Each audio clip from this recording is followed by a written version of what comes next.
Bonjour, je m'appelle Sandra Doucen, je suis la directrice de l'association Cancer Contribution et je suis venue vous parler des proches aidants ou des proches accompagnants. Donc, ce sont 5 millions de personnes qui aident régulièrement ou quotidiennement des personnes qui sont atteintes de cancer et qui vont s'impliquer dans de nombreuses tâches. Ils ont à peu près 50 ans de moyenne d'âge, 62% travaillent et 12% ont moins de 24 ans. Avec le virage ambulatoire, les proches aidants ont un rôle de plus en plus important, voire stratégique, dans les parcours de soins.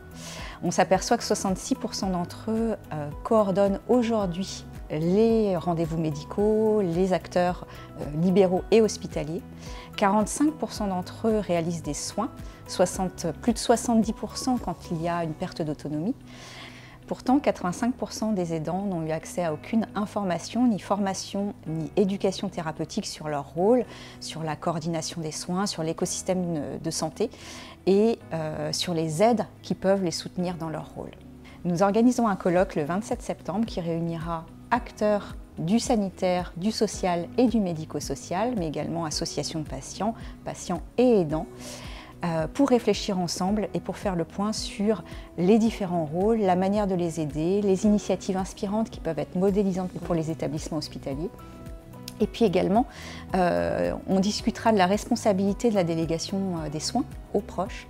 Et ce sera l'occasion de parler de l'état de l'art de la recherche sur le sujet des aidants et des initiatives inspirantes, des dispositifs qui ont été mis en place et qui peuvent être très intéressants à modéliser pour les établissements pour favoriser un meilleur parcours de soins et une meilleure implication des aidants dans ce parcours de soins.